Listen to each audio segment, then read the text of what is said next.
ॐ नमो नारायण। मंगलभवन अमंगलहारी, द्रवहु सुदशरथ अजिर बिहारी। श्री राम जय राम, जय जय राम। श्री राम जय राम, जय जय राम। मंगल मूर्ति मारुतनंदन, सकल मंगल मूल निकंदन। श्री राम जय राम, जय जय राम। श्री राम जय राम, जय जय राम। राम ही केवल प्रेम प्यारा, जानी लेहूँ जो जान निहारा। श्री राम जय राम, जय जय राम। श्री राम जय राम, जय जय राम। सभी मित्रों को जय श्री सीताराम। मैं आचार्य ज्ञानेश तिवारी आपका बहुत बहुत स्वागत और अभिनंदन करता हूं अपने इस पेज पर। अगर आप नए हैं तो लाइक करिए और यूट्यूब पे अगर हमसे जुड़े हैं तो सब्सक्राइब करिए, हमसे जुड़े हैं ताकि धर्म प्रचार जो जीवन का उद्देश्य है। आज का जो विषय है वो सत्यनारायण कथा, जीवन का परम सत्य। क्योंकि सत्यनारायण व्रत कथा के बारे में आप सभी जानते हैं कि जिसने कुछ न किया हो, जिसने कोई जप न करवाया हो, तप यज्ञ इत्यादि न करवाया हो, श्रीमद् भागवत महापुराण, श्री राम कथा आदि श्रवण न किया हो, उसने श्री सत्यनारायण व्रत कथा को तो अवश्य ही श्रवण किया होगा अपने पुरोहित जी के द्वारा, या अपने गांव में अपने परिसर में जहाँ कहीं भी हो, भगवान सत्यनारायण की कथा को श्रवण करके और जीवन को धन्य बनाने का प्रयास किया होगा। क्यों ये सत्यनारायण कथा इतना प्रचलित है, इतने पुराण हैं। आप जानते हैं अष्टादश पुराण जो मुख्य रूप से प्रसिद्ध हैं, उन 18 पुराणों में से एक पुराण स्कंद पुराण, और उसके अंतर्गत ये जो सत्यनारायण व्रत कथा है वो इतना प्रचलित क्यों है। सभी ने जन जन ने अपने अपने स्थान पर, अपने घर में किसी न किसी मंगल कार्य में, विवाह आदि उत्सवों में श्री सत्यनारायण व्रत कथा को संपादित कराकर या श्रवण करके अपने जीवन को धन्य बनाने का प्रयास किया है। तो आज की जो चर्चा है वो चर्चा यही है कि जीवन का परम सत्य क्या है। सत्य नारायण व्रत कथा पर अगर हम चिंतन करें तो हमको ज्ञात होगा कि नारायण कौन है।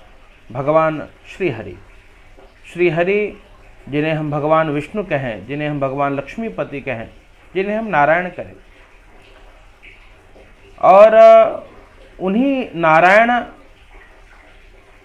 के बारे में अगर हम चिंतन करें तो जो नार में अयन करे वो श्री नारायण। तो नारायण नाम के आगे सत्य लगा दिया गया, सत्य नारायण। तो आपको इसके द्वारा, इस शीर्षक के द्वारा स्वयं ज्ञात होगा कि जीवन में सत्य कौन है। तो कहते हैं नारायण ही सत्य है। संसार में क्या सत्य है, कहते हैं नारायण सत्य है। बाकी जगत में जो आप हम देख रहे हैं, सुन रहे हैं, जगत की बातें, जगत का व्यवहार, जगत के लोग, कहते हैं वो सब मिथ्या है। इसलिए आप श्रवण करते हैं महावाक्य में भी कि ब्रह्म सत्यम जगन मिथ्या, सत्य ब्रह्म है और जो जगत है वो मिथ्या है। तो इस व्रत कथा के माध्यम से परम सत्य श्री सत्यनारायण तक पहुंचने का प्रयास हो, परम सत्य श्री नारायण तक पहुंचने का प्रयास हो। इसीलिए ये सत्यनारायण व्रत कथा, वो कहानियां जो श्रवण कर लेते हैं उससे जीवन धन्य होने वाला नहीं है। चिंतन करना होगा इस विषय को लेकर के। ये कथा कहाँ से प्रारंभ हुई, कथा किसने कही, क्यों कही, और इस कथा में किन किन व्यक्ति विशेष का वर्णन है। आप जब चिंतन करेंगे तो आपको स्वयं ज्ञात होगा कि ये जो श्री सत्यनारायण व्रत कथा है ये स्वयं भगवान ने श्री नारद जी को बताई। या स्वयं पद्मनाभस्य मुख पद्माद विनिश्रित, स्वयं भगवान के मुख से निकला है। ये सत्य व्रत है। इसीलिए आप हम जब चिंतन करते हैं तो सत्य रूपी नारायण का चिंतन जीवन में अनिवार्य है। कैसे जीवन में सत्य को प्राप्त किया जाए, इसीलिए आप जब चिंतन करें तो लिखा गया है सत्य व्रतम सत्य परम त्रिसत्यम सत्यश्च योनिम निहितम च सत्ये सत्यस्य सत्यामृत सत्य नेत्रम सत्यात्मकम त्वाम शरणम प्रपन्नाः। हे सत्यात्मक, हे परमात्मा श्री हरि, हम आपके शरण में हैं, ऐसा कह करके और हम भगवान मंगलाचरण करते हैं सत्य रूपी परमात्मा के प्रति। तो जीवन का परम सत्य क्या है? कहते हैं याद रखना, सत्य परमात्मा है, ब्रह्म सत्य है। और क्या सत्य है? कहते हैं मृत्यु भी सत्य है। जो आया है सो जाएगा, राजा रंक फकीर, एक सिंहासन चढ़ चला, एक बंधे जंजीर।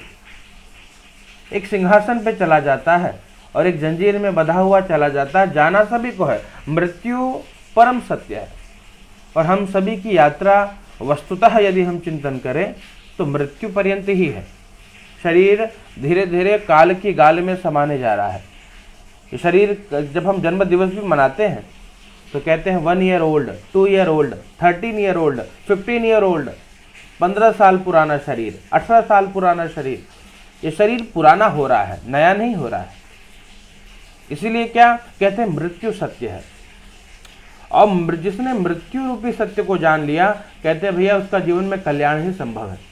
व्यक्ति जीवन में जितनी भी प्रपंच कर रहा है, जितने भी अधर्म कर रहा है, चाहे धन कमाने के लिए या किसी भी प्रकार से पाप कर्म जो कर रहा है, अपने पूर्वजनों के लिए, अपने परिजनों के लिए, अपने इष्ट मित्रों के लिए, अपने इस मिथ्या संसार हेतु, कहते वो सारे पाप कर्म वो अपनों के लिए कर रहा है, पर कोई भी अपना अपने साथ जाने वाला नहीं है। ये सत्य है।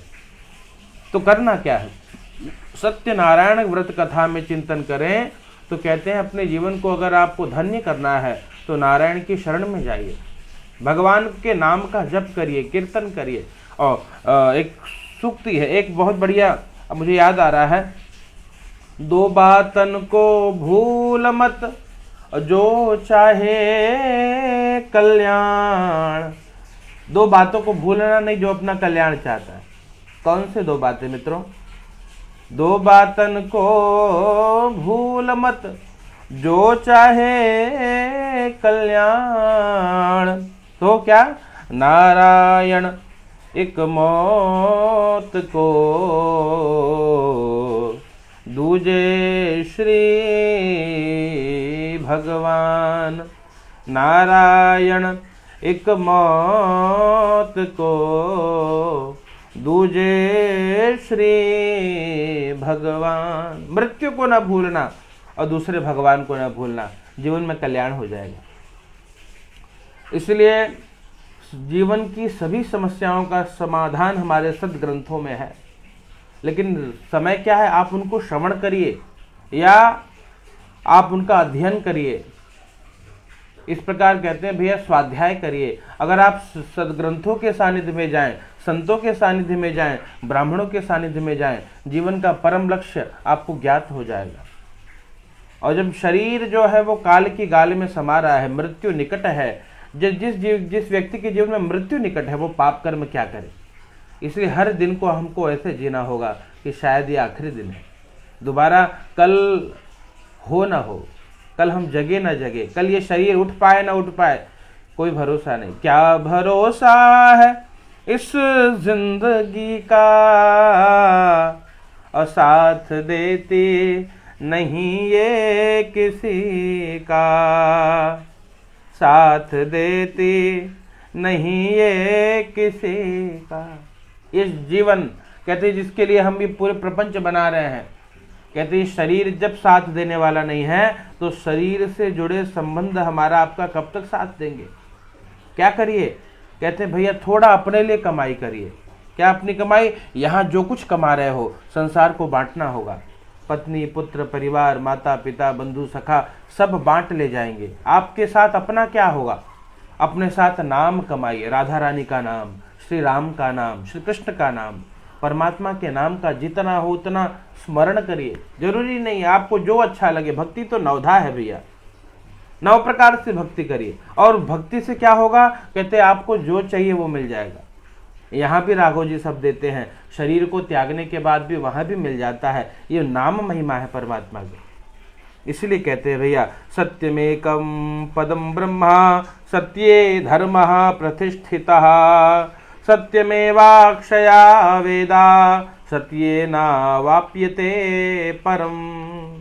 कहते हैं भैया सत्य एक पद ब्रह्म है, सत्य में धर्म प्रतिष्ठित है, सत्य ही अक्षय वेद है और सत्य से ही परब्रह्म की प्राप्ति होती है। तो ये सत्य है, जीवन में सत्य का आचरण हो। सत्य क्या, मेरे परमात्मा सत्य है, मेरे राघव जी सत्य है, मेरे भगवान सत्य है। जगत में कहते हैं बहुत सारे ऐसे पंथ मिल जाएंगे जो आपको आपके मार्ग से च्युत करने का प्रयास करेंगे, भटकाने का प्रयास करेंगे, लेकिन अपने मार्ग को दृढ़, अपने लक्ष्य को दृढ़ बनाकर रखना होगा और हमको उसी मार्ग पे निरंतर चलना होगा। क्यों, शरीर कुछ निश्चित समय के लिए प्राप्त हुआ है मित्रों, और ये जब शरीर कुछ निश्चित समय के लिए प्राप्त हुआ है, कहते जब तक श्वास है, श्वास श्वास में हरि भजो वृथा श्वास जनि खोय।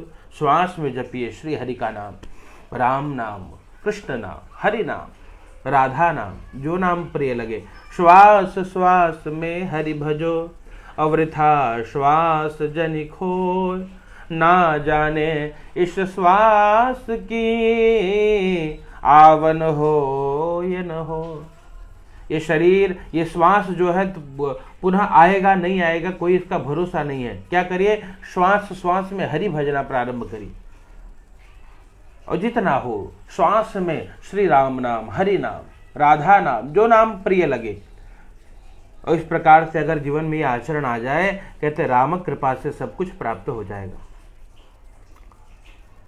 यहाँ पर जीवन में कहते हैं भैया आपने जो कुछ भी किया है वो कुछ आपके साथ जाने वाला नहीं है। क्या जाएगा साथ में, कहते हैं आपके साथ जो आपने जप तप किया है, जो आपने भगवान नाम संकीर्तन किया है, जो आपने भगवान की, जो आपने गुरु मंत्र का जप किया है, जो आपने नवधा भक्ति में से कोई भक्ति करी हो, वो भक्ति ही आपके साथ जाने वाली है। और क्या, असत्य क्या है, कहते हैं असत्य, असत्य तो भैया परम पाप है। मानस में दादा लिखते हैं, नहीं असत्य समपातक पुंजा गिरे सम होहि की कोटिक गुंजा। सत्या मूल सब सुकृता सुहाए वेद पुराण विदित मानु गाए।